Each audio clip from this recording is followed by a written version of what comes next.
Friends. How many of us have them? Friends. Ones we can depend on. Friends. How many of us have them? Let's be friends. Before we go any further, let's be friends. Yo, once again, it's on. Back at you one more again. Real Kids TV and the House Like Kitchen Sinks. Now, before we get into today's story, if you will, understand that I'm the self-proclaimed Mr. 30 Minutes or Better, meaning that anytime I drop a story, it's guaranteed to be 30 minutes or better. If you're on your way to work, you're at work, you don't feel like being there, co-workers getting on your nerves, talking your head off. You're on your way home from work, you need to laugh, you need to cry. Perhaps you're trying to lay down and take a nap or go to sleep at night, depending on whatever time you're listening to or viewing this video, or you're just in the mood for a good old-fashioned true, keyword being true, penitentiary/life story/life experience. This is the channel for you. If you prefer your 8 to 12 to 15-minute videos, absolutely nothing wrong with that whatsoever. But at Real Kids TV, it's 30 minutes or better. So with all that being said, with all that being wrapped up into one big old nutshell that is, pause, double pause. There is a message. Now, before I get into today's story, jump in the comment section. Let me know where you're chiming in from. I'm in Lexington, Kentucky. Come on, kids, man. We're getting sick and tired of you telling us where you chiming in from. We know you in Lexington, Kentucky. Yeah, but the new viewers don't know. Simmer down. Have you a drink. Calm down. Lay back. Kick your feet up. And enjoy the story. It's not that serious. You know what I mean? Respectfully, though. I chose to come with that rendition or that intro today because it goes alongside with the story that I'm going to be telling today. Friends. How many of us truly have them? Friends. Ones we can depend on. Friends. Before we go any further, let's be friends. You see, you have to really get to know a person. You have to really, because there's oftentimes you'll meet a person and it's like, man, this person is the one. It's not always directly, correlated to a relationship. It may just be just a friendship. Like, man, this person is real, man. I know I've only known the person for a few weeks or a few months, but this person is real, man. I ain't never really had anybody, come at me like that. You know what I mean? But see, you have to, and this is just my opinion. Over time, you're able to actually see that person's, how can I put it? That person's true identity, and they're able to see yours. Because after all, you, me, us, we're not perfect either. Had a situation, two friends. You got Chuck, you got Tay. Let me give you the, let me help paint a picture for you. Chuck was about 5'9", my complexion. He was in his 20s at the time. Real cool dude, man. Probably weighed about, 160 pounds, 165 pounds. He was a real cut up, like he was just a physical, he was blessed with great genes. Very, very great athlete in high school. Really fast, played football. He was small, but he was fast. Got all type of, scholarship offers to go and play football, whatever. Just genetically blessed, and he was smart. Ended up being at a major university in the engineering program. He came from the hood. He didn't come from money. I mean, don't get me wrong, they weren't poor, but he came from one of those type families to where his daddy had a little bit of money, but he didn't give him anything. He made him earn everything. So he's on the corner shooting dice. He's, doing whatever he needs to do to come up on this money. Type of upbringing he had. That's Chuck. Now you got Tay. Tay, I don't really know a lot about Tay, but I know Tay was dark-skinned dude, probably about 6'5". Was a basketball star. Ladies, man, all the, I can't lie, I can't hate on him, which I wouldn't anyway. I ain't no hater. What do I need to hate for? All the ladies loved him. Like I said, he was a basketball star at a, pretty big school or what have you. And he was like 4 years younger than Chuck. Somehow over the years, the two of them became the closest of friends. Like I said, it was a 4, maybe 5 year age gap. But I guess once you're in your, your 20s or your 30s, I guess, does it really matter? I don't know. Nevertheless, the two of them became really great friends. Chuck was doing what he had to do in life. He got married early. I don't know the exact age, but I want to say Chuck at 21, 22 years old, he was already married. He's married with a couple kids, and just experiencing life, just living life. In the meanwhile, actually, let's rewind that. It's my manual rewind for you all. You all that never really watched my videos before. Sometimes I'll do a manual rewind when I mess up. At this particular juncture in life, I said Chuck was about 21, 22. Chuck was actually older than that. Chuck was probably about 25, 26. I was off a few years. He's 25, 26 years old. The reason I know is because Chuck is a couple years older than me. So I remember how old I was.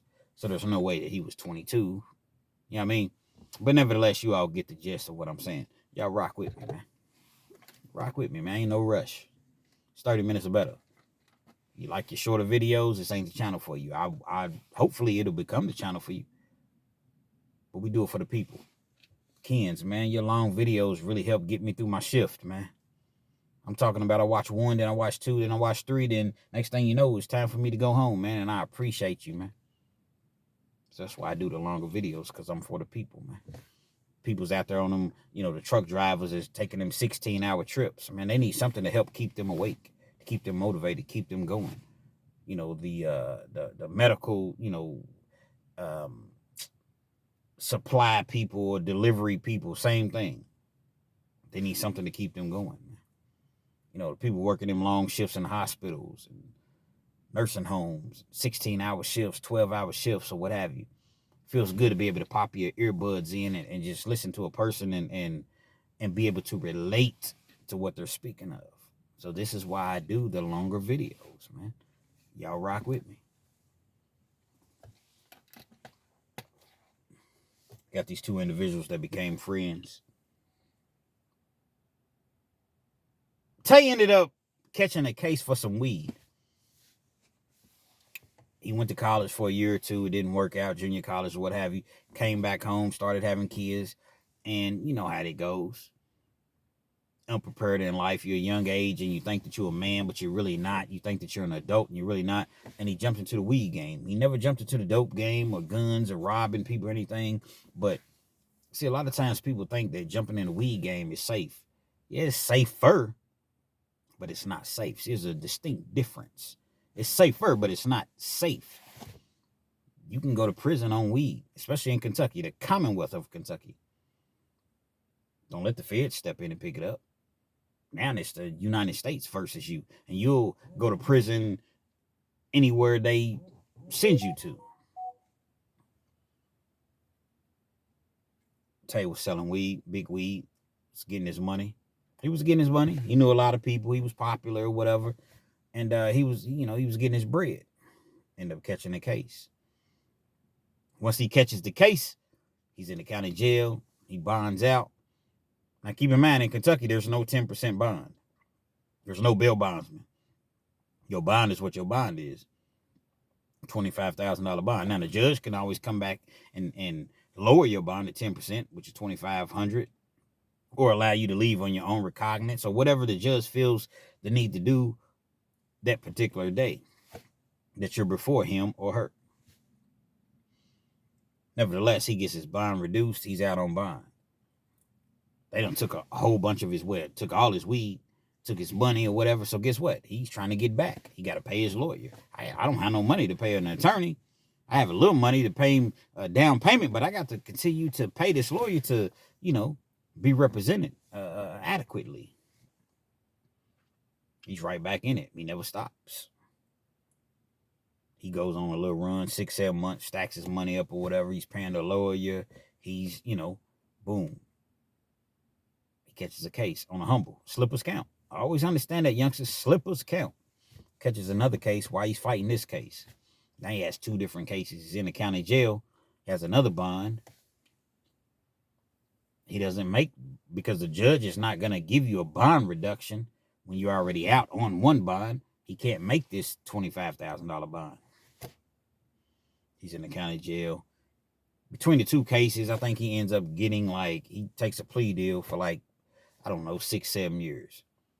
Kentucky, on a weed charge, you do 20% of your time, then you go up for parole. So let's just say you got 7 years. You do 20% of your time. What is that? 17 months? You do 17 months, you go up for parole. He does the 17 months. I think the parole board tells him, nah, come back and see us in another. They give him, it's called a deferment. Come back and see us in 12 months. He's devastated. Soft ass is devastated. They give him another 12 months. He comes back. They let him go. He does 29 months. Nearly 30 months. When he comes home, he goes to the halfway house, trying to get on his feet. Goes to the halfway house. He's there. Once he leaves the halfway house, because the halfway house is only going to allow you to stay for so long. Goes to the halfway house. I don't know exactly what the scenario was, but things weren't quite right with his money.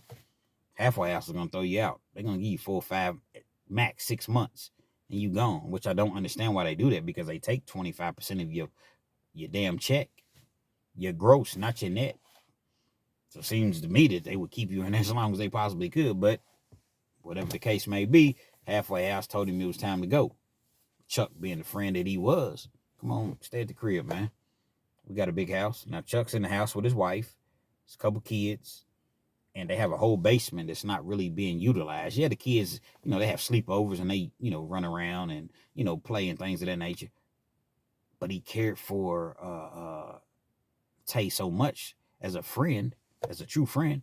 Nah, man, you come over here for a few months, stack your money, get your bread up or whatever, so that you can move out, get your own spot.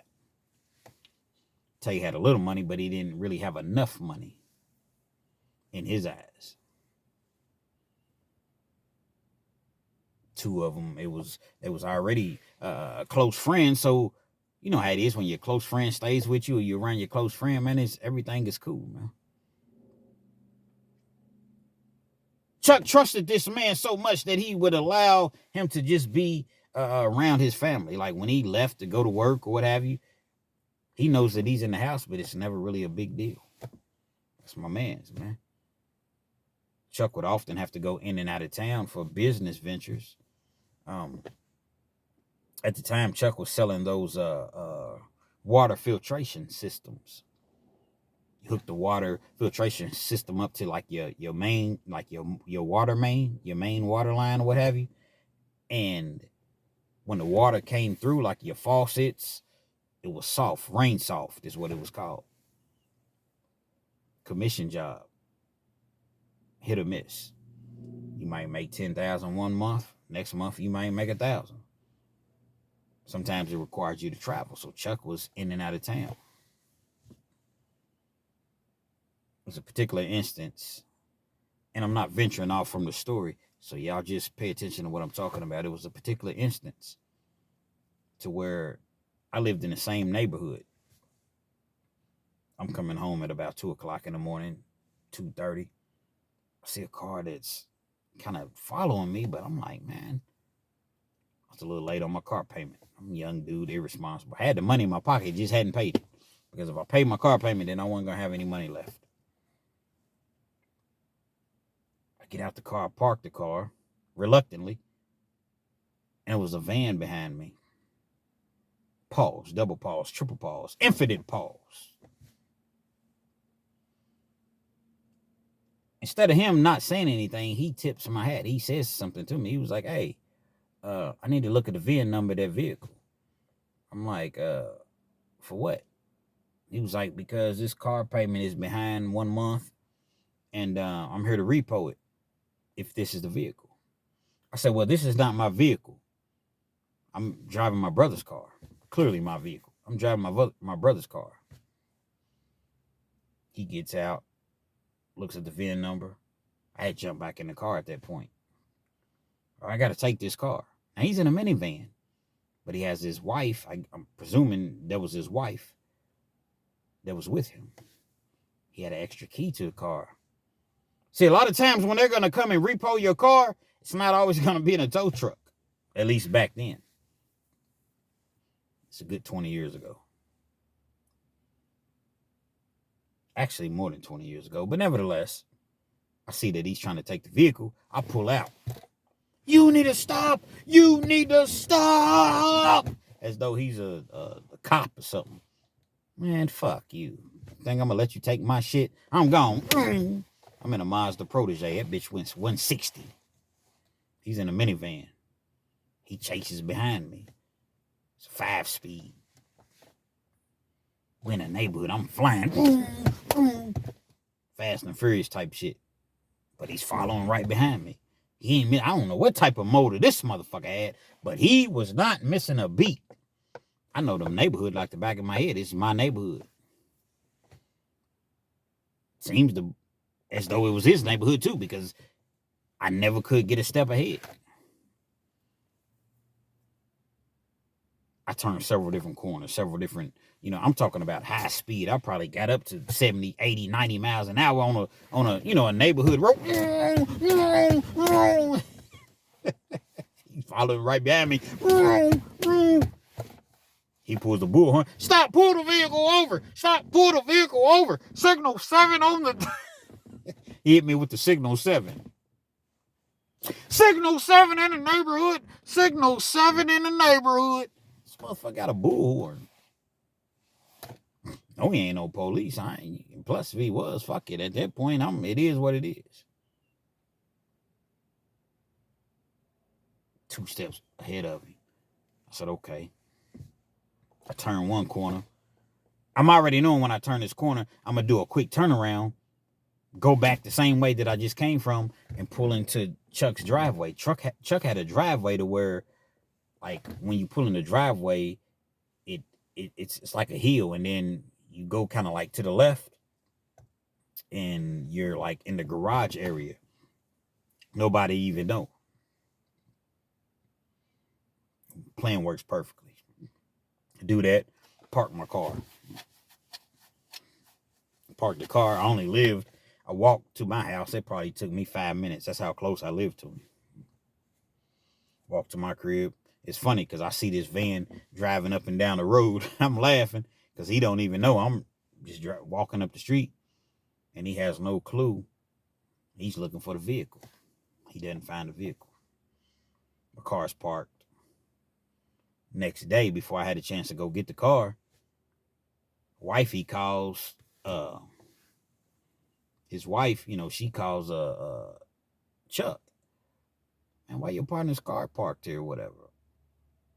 So my partner's calling me. I explained the situation to him, and we kind of laughed about it. Still, nobody thought anything about anything. I didn't even know he was out of town. He would just frequently be out of town. I go to his house the next day. I'm knocking on the door to explain. When I knocked on the door, actually, that's not the truth. That's not the truth. A few days later, I knocked on the door. When I knocked on the door, I had already gotten in the car. I was looking for my partner, Chuck. Hey, what's up? Chuck here. Wife comes to the door, but something just didn't seem. She just came to the door, and she was like, she had on like some really short shorts, and she had on like a short shirt. And you could clearly tell that she didn't have a bra on. She was heavy chested. You could tell. It's not like I'm looking, but I mean, damn, I still got eyes. You still gonna see. I'm not looking at her like that's my man's wife, but you're still gonna see. I don't even know why she came to the door, but she came to the door. I seen Tay walking past in the background with no shirt on. Remember I said he's 6'4", 6'5", dark-skinned motherfucker. The fuck? She's telling me that, no, Chuck's still out of town. He's not even in town right now. He went on a fishing trip or something like that. I'm like, all right, maybe I'm tripping. Maybe I'm tripping. I know what I seen, but maybe it wasn't that deep. I go on, don't think anything of it, mind my business. A few months passes by, and Chuck continues to do what he does, man. Chuck's not happy at home. Situation's not working out. They already had 2 kids, had another child that was unfortunately, the baby didn't make it, unfortunately. So that was stressful on the relationship or what have you. On the marriage, they were married. I never really thought anything else about the situation. Okay, maybe dude was just walking by and he didn't have a shirt on, or he know it's my man's wife. He ain't gonna come at her like that. But at the same time, that's very, very inappropriate for you to be walking around another man like that. But at the same time, it's not my business. So I leave it alone. He trusts you to be in his house. As I mentioned, a few months goes past or what have you.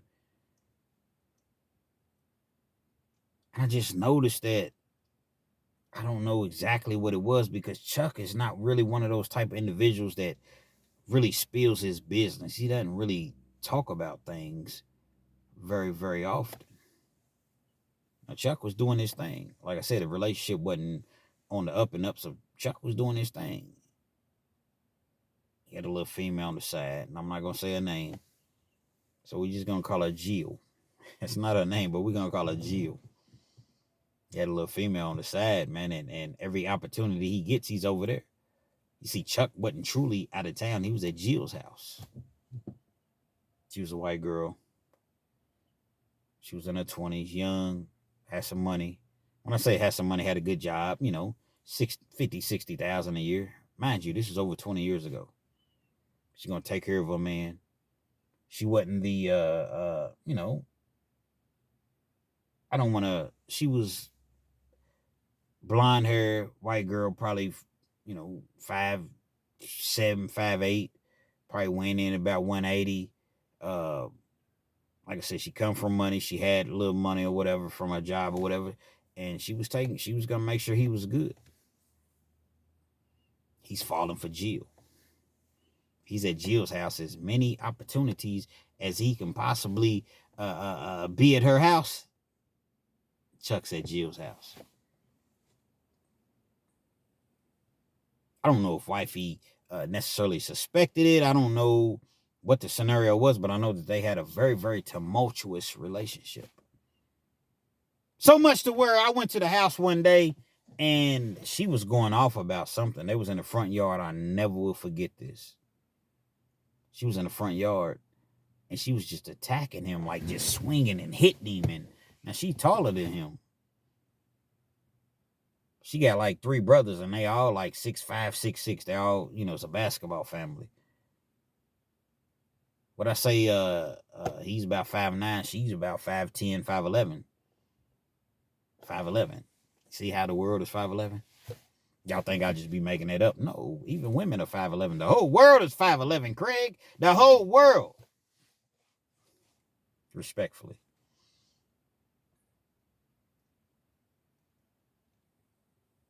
They're going through it, man. I'm trying to calm it down. Like, come on, bro, let's go. And she's just welling on him. She's hitting him and she's connecting. I'm not talking about just I'm talking about she's connecting on him. And he was like, nah, hold on, bitch. That's what he said. Hold on, bitch. You won't fight? You won't fight? Well, come on then. I couldn't hold him back. I was trying, but dude is strong and he was, come on, let's fight then. Let's fight. They squared up. Square up! They squared up. Like a real live boxing match. Square up! They squaring up, right? So he ain't trying to hit her in her face and them, but he hits her in her chest.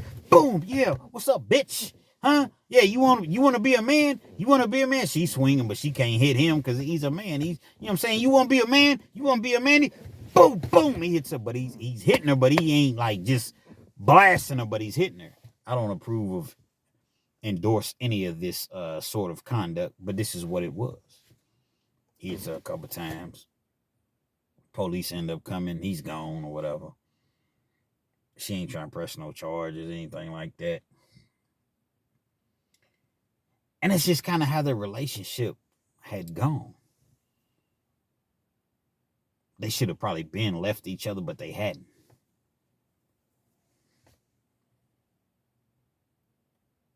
One day he's at Jill's house, posted up as he always is. Somebody's banging on the door. Boom, boom, boom, boom, boom. The back door. Boom, boom, boom. They jumping up like, what is going on? Of course, Jill don't know what's going on. Chuck don't know what's going on. All they know is somebody's banging and yelling at the door. They looking out the window. Chuck notices, it's my wife. Jill knew Chuck was married. Chuck had convinced Jill that, yeah, I'm married, but I'm about to leave her. Just a situation with kids and money and finances, whatever. Before she could even get to the door, wifey kicks the whole door in. She's in the house. She grabs Jill. She's beating Jill. Boom, boom. She beat her. Of course, as a man, what do? Come on, babe. Calm down. No, it ain't like that. Calm down. Chill out. He's trying to calm the situation down. Police end up coming. Police come, and wifey's still there. She gets arrested. Whatever charges they charge her with, assault, burglary, because she kicked the door in or whatever. She gets arrested. They end up getting out of jail, what have you. And when I say they, more so Chuck gets out of jail. It's a major, major problem. But I caught you over this broad's house. In the meanwhile, Chuck is wondering, how did she know about Jill? How could she possibly know about this woman that I've been dealing with, and she knows where she lives at? He don't know what's going on. I didn't know her information. I've seen her before, but that's all I knew. Only person he could think of was Tay, his fishing buddy, his guy that he was like the closest to at the time. The fuck? I know Tay ain't been telling my wife about what I've been doing. That's not to dismiss the fact that Chuck was cheating on his wife and it was totally wrong. But at the same time, nobody else would know. Nobody else knew. How could anybody else possibly know?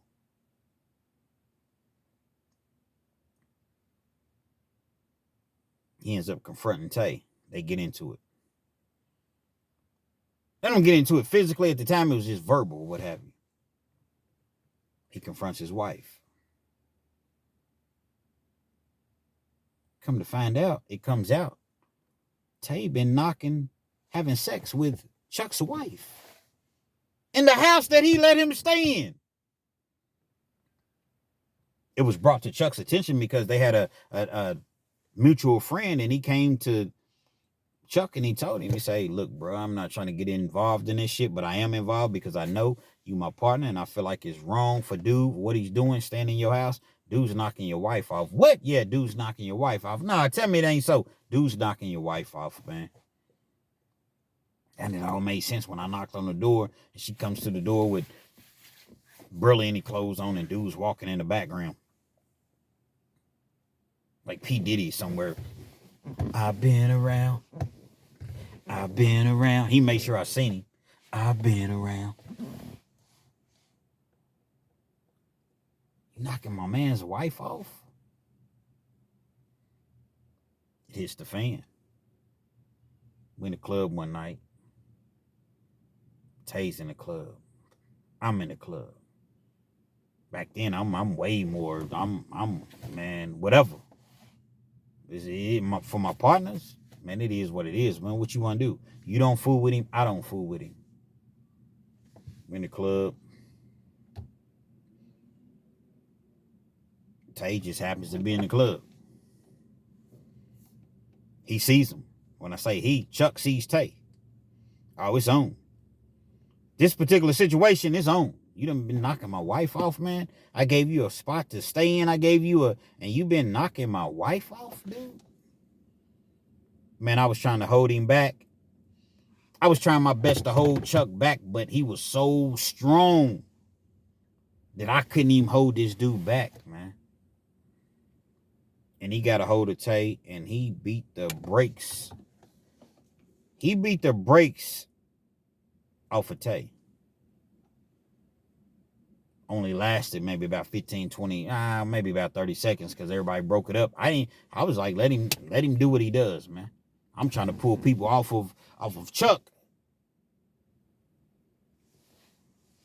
Let him get his get back. Tay didn't want no parts of him. None. He's hitting him, boom, boom, boom, boom, boom. He's just connecting every time he throws a punch. He's short. He's 5'9", you know what I'm saying? Really, he's 5'11", but he's 5'9", and he's boom, boom. I mean, every punch that he's throwing is just connecting. And remember I said he was genetically gifted and he was always in shape, so he wasn't getting tired, and he's connecting. I'm talking about, and Tay wasn't getting no punches off on the dude. Finally, the bouncers came, whatever. They broke the fight up. And, wifey admitted it or whatever. She had no choice but to admit it. Actually, she didn't admit it.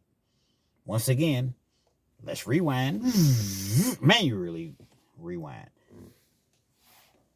She denied it. She actually denied it. Even though he admitted it, everybody knew she had done it, she continued to deny it. To this day, she denies it. It's crazy, but that's just the way that the ball bounces sometimes. Relationships, marriages, they end up getting a divorce. Tay and Chuck, when they see each other to this day, they still don't speak. There's no situation where they're gonna, but there was a time to where it was gonna be immediate violence. Immediate violence. Now they just, if they're rarely in the same area, situation or what have you, environment, but if they are, they don't really speak. I still think that Tay's a little apprehensive. He's a little, because Chuck is a little off his rocker, man. He's not crazy. He's not a street dude. He's not anything like that, but he's not to be played with, man. And you played with this man. This man gave you somewhere to stay. He trusted you enough to be around his family. I'm out of town. Or sometimes because he was going out of town. But sometimes he wasn't out of town. And he's trusting the fact that I can leave this guy in my house with my family, my wife. She's very attractive. And you used what I was doing, which I was wrong. But you used what I was doing to slide in. You slid in to tell her everything that I was doing, who I was doing it with. That's why wifey knew where Jill stayed at and who Jill was. All along, y'all was having sex, man. That's foul. That's foul on all parties. When I say all parties, obviously, Jill was wrong because she knew that Chuck was married. Chuck was obviously wrong because he was married. Definitely Tay was wrong because they're giving you a place to stay. This is your best friend, and you knocking his wife off. And wifey was definitely wrong for doing it. She went on to say, well, eventually she admitted it. For the longest, she never admitted it. I said that she didn't, but the story is really, really coming back to me. This is 25 years ago. She eventually admitted, but she was like, yeah, we did it one time. Woman's going, we did it just one time, and it was never in the house, and we went to a room, lying, cap. Why would y'all go to a room? You right there in the house. And I'm quite sure it happened more than one time.